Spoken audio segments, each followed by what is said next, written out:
గ్రహింపే కాదు, పాపానికి వచ్చే శిక్ష కూడా తెలిసి ఉండాలి. పాపమునకు జీతము మరణము, నరకము కూడా. నిత్య నరకం ఉంది. అన్ని మత గ్రంథాలు ఏకమే సాక్ష్యం ఇచ్చాయి. అందులో ముస్లిం సాహిత్యము, ఇస్లాం సాహిత్యము, హైందవ సాహిత్యము, క్రైస్తవ సాహిత్యం, చాలా గ్రంథాలు, మనుషులు గౌరవించేటువంటి మత గ్రంథాలు, చాలా గ్రంథాలు. మానవుని శరీరమే చనిపోతుంది, ఆత్మ చావదు. ఆత్మ ఎక్కడికి వెళుతుందంటే దేవుని ముందుకు తీర్పులోనికి వెళుతుంది. ఆ తీర్పులో ఒకవేళ పాపిగా దోషిగా తేలినట్లయితే, నేరారోపణ రుజువైనట్టయితే అతడు నిత్యము మండే అగ్నిగుండానికి నెట్టివేయబడుతుంది. గరుడ పురాణం చెప్పింది, బైబిల్ గ్రంథం కూడా చెప్పింది. నరకమున వారి అగ్ని ఆరదు, పురుగు చావదు, దాని పరిస్థితి ఇలా ఉంటుందని, దాని కూర్చున్న తీవ్రత బైబిల్ ఎక్కువ వ్యాఖ్యానించింది. చాలామంది ఈ భూమి మీద ఉండేటువంటి కొద్ది కాలపు జీవితాన్ని చూసే తిప్పలు పడతా ఉన్నారు. కానీ ఈ జీవితం తర్వాత ఉన్నదే అసలు శాశ్వత జీవితం. మనకు శాశ్వతమైన జీవితాన్ని ఇవ్వబోయే ముందు ఆ శాశ్వత జీవితం ఎక్కడ ఉండాలో నిర్ధారణ కోసం ఈ చిన్న జీవితాన్ని దేవుడిచ్చి టెస్ట్ చేస్తున్నాడు. మనకిచ్చిన ఈ 70, 90, 80, 100 సంవత్సరాల ఆయుష్కాలం అని మనం పొందబోయేటువంటి కోటాను కోట్ల దానికి ఒక టైము కాలము పరిమితి లేనటువంటి నిత్య లైఫ్, నిత్య జీవము, లేకపోతే శాశ్వత జీవితం. ఆ శాశ్వత జీవితం మనం ఎక్కడ జీవించాలి? దేవునితో ఉండాలా, దేవుడు లేని చోట్ల ఉండాలా అనే నిర్ధారణ కోసం మనల్ని సృష్టించి మనకి ఈ జీవితాన్ని ఇవ్వటం, మనకు ఆయుష్కాలం ఇవ్వటం, ఇదంతా చేశాడు. పాపానికి వచ్చే శిక్ష, దాని నుండి తప్పించుకునేటువంటి మార్గం, దేవుడు వేసిన మార్గం, ఈ రెండిటి గురించి తెలిసి ఉండాలి. పాపిని అన్న గ్రహింపే కాదు, పాపానికి వచ్చే శిక్ష కూడా తెలిసి ఉండాలి. పాపమునకు జీతము మరణము, నరకము కూడా. పాపికి నిత్య నరకం ఉంది. అన్ని మత గ్రంథాలు ఏకమే సాక్ష్యం ఇచ్చాయి. అందులో ముస్లిం సాహిత్యము, ఇస్లాం సాహిత్యము, హైందవ సాహిత్యము, క్రైస్తవ సాహిత్యము, చాలా గ్రంథాలు, మనుషులు గౌరవించేటువంటి మత గ్రంథాలు, చాలా గ్రంథాలు. మానవుని శరీరమే చనిపోతుంది, ఆత్మ చావదు. ఆత్మ ఎక్కడికి వెళుతుందంటే దేవుని ముందుకు తీర్పులోనికి వెళుతుంది.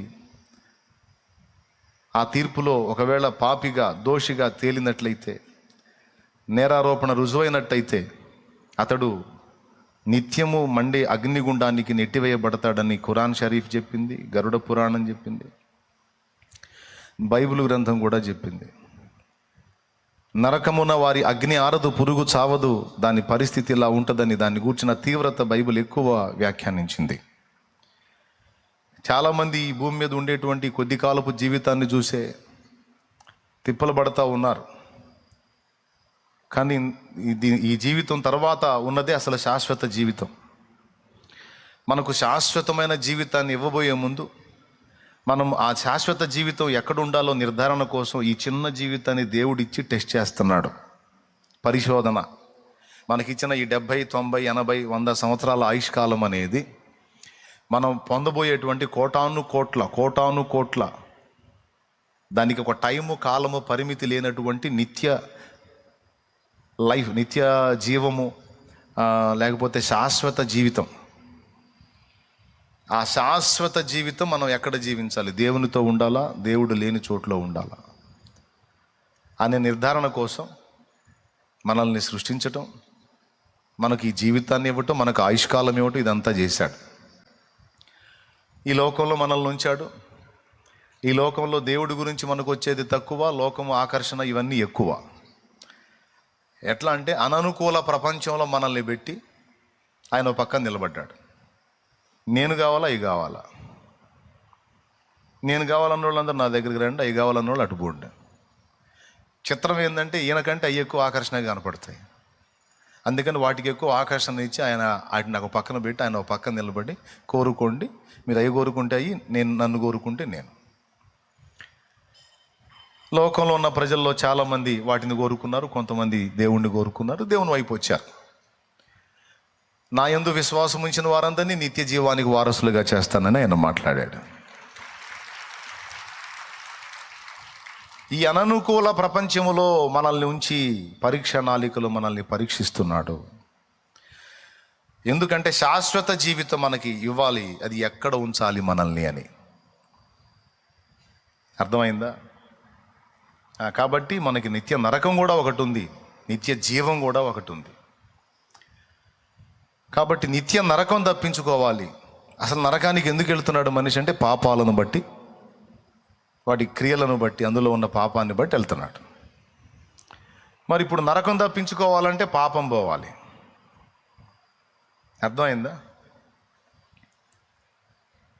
పాపం పోతే దానికి వచ్చే శాపము, ఆవేదన, అవిశ్రాంతి, నరకము ఇవన్నీ పోతాయి.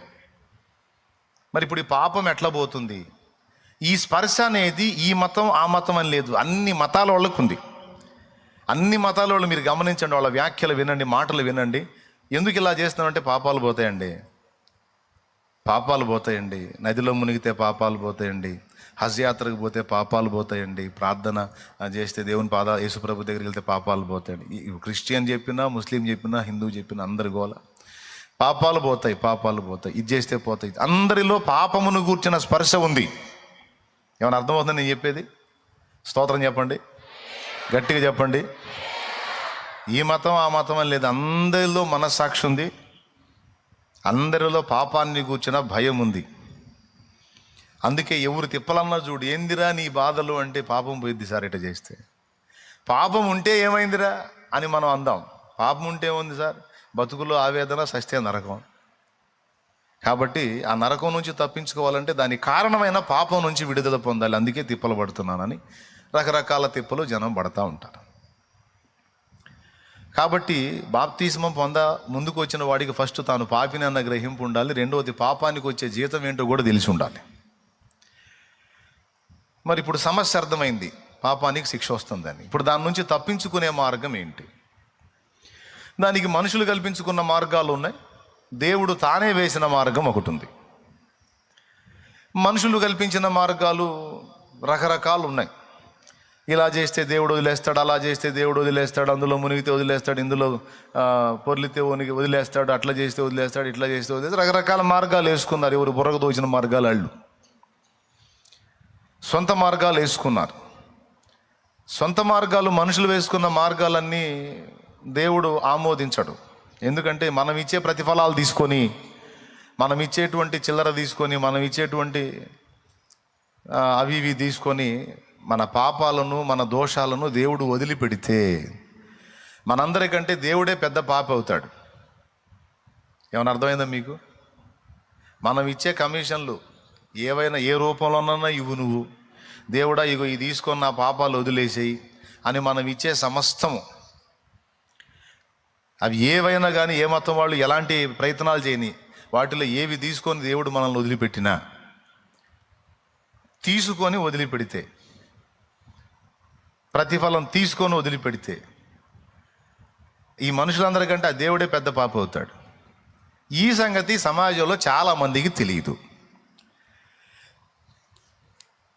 ఎవరో ఒక అధికారిని ఏదో లంచం ఇచ్చి కన్విన్స్ చేసినట్టు దేవుణ్ణి కూడా ఏదో ఒకటి ఇచ్చేసి లైన్ చేద్దాం అనే ఆ సైకాలజీలోనే ఉన్నారు, ఆ ఐడియాలజీలోనే ఉన్నారు. కానీ ఒరే ఇవన్నీ దేవుడు తీసుకోడరా, ఇవన్నీ చెల్లవరా, ఇవన్నీ మన నాటకాలు రా నాయన. ఆయన సృష్టించిన బొమ్మలకు మనకే ఇన్ని నాటకాలు ఉంటే ఇంతమందిని సృష్టించినోడు ఇంకా ఆయన ఎంత మొనగాడై ఉంటాడు. మన డ్యాన్సులు అక్కడ పనికి రావరా అన్న గ్రహింపు వాళ్ళకు ఉండదు. మనుషుల దగ్గర వేస్తే డ్యాన్స్ సరిపోయేది, కానీ దేవుడి దగ్గర వేస్తే జాయింట్లు తీస్తాడన్న సంగతి తెలియదు. దేవునికి స్తోత్రం.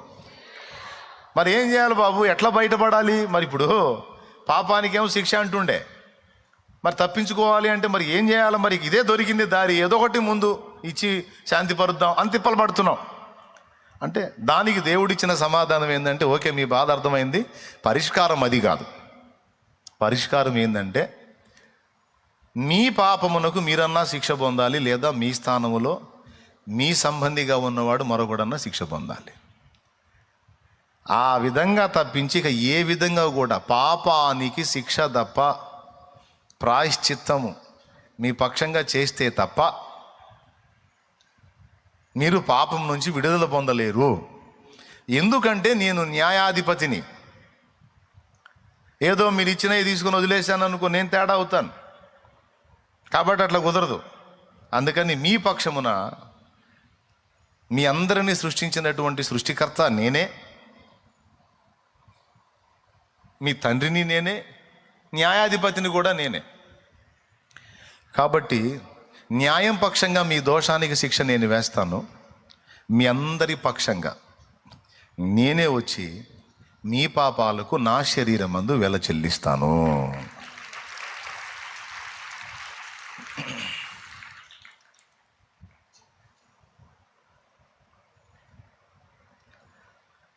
ఇది దేవుడు చూపించిన దారి.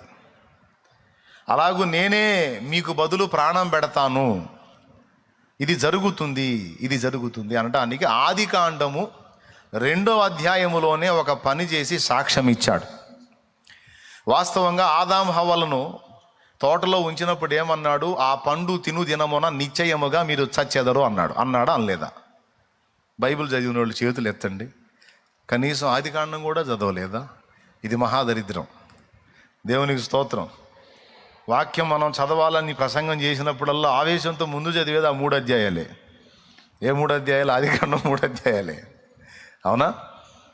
అందులో 2వ అధ్యాయంలో తోట ఆదాము నుంచుదేమన్నాడు? తోటలో ఉన్న చెట్ల ఫలములన్నీ మీరు భుజింపవచ్చును, అయితే తోట మధ్యనున్న మంచి చెడుల తెలివినిచ్చేటువంటి ఆ వృక్ష ఫలమును మాత్రం మీరు తినవద్దు, అది తిను దినమున నిశ్చయముగా చచ్చెదవు అన్నాడు. 2:17. ఓకే, నాకెళ్ళి చూడండి, ఉంటుందిలే. చచ్చెదవు అన్నాడా లేదా? తర్వాత హవ్వ ఆ పండ్లు తిన్నది, ఆదాము కూడా ఇచ్చింది, ఆయన కూడా తిన్నాడు. మరి చచ్చారా? చావలా. 930 చిల్లర బ్రతికాడు ఆదాం. 930 సంవత్సరాల పైచిలుకు బ్రతికాడు ఆదాం. హవ్వ కూడా చాలా సంవత్సరాలు చచ్చిపోవాలి కదా తిన్నప్పుడే. మరి ఎందుకు చావలేదు అంటే, మీరు చేసిన దోషమునకు ఫలముగా మీరు చచ్చిపోతారు అని చెప్పాడు కదా, తింటే అవుట్ అన్నాడు కదా. మరి ఎందుకు చావలా? మరి వాళ్ళకి ఎందుకు మరణం రాలా అంటే, మరణం అనేది తోటలోకి వచ్చింది, కానీ వాళ్ళ మీదికి రాలా. వాళ్ళ దోష శిక్షని ఒక పశువు మీద ఉంచి వాళ్ళకు ప్రతిగా దాన్ని బలి చేసి, దాని రక్తమును బట్టి వారి పాపమునకు ప్రాయశ్చిత్తం చేసి, సిగ్గు తెలిసిన వాళ్ళకి దీని చర్మము చేతనే చొక్కాయలు చేయించి తొడిగించి, ఇప్పుడు పాపానికి ప్రాయశ్చిత్తము ఆ పశువే, వారి సిగ్గు కప్పింది కూడా ఆ పశువే. ఎవరి పశువు? లోక పాపములని మోసుకొని పోవు దేవుని గొర్రె పిల్ల. చూసారా? మన పాపాలకు ప్రాయశ్చిత్తము యేసు రక్తమే.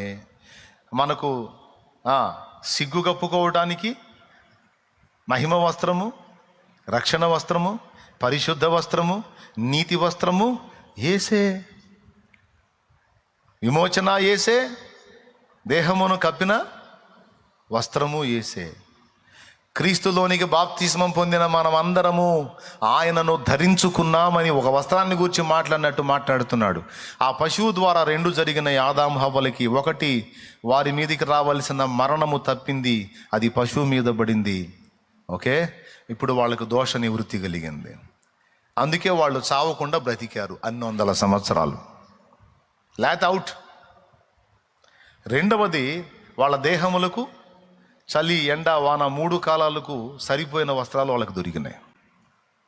లేకపోతే అంతకుముందు వాళ్ళు అంజూరపు ఆకులు కట్టుకున్నారు. అవి ఎన్ని రోజులు ఉంటాయి? ఎండా గాలి తగిలిందంటే పెట్లిపోతాయి, మళ్ళీ ఆకులు తెచ్చుకోవాలి, రోజు తెచ్చుకోవాలి.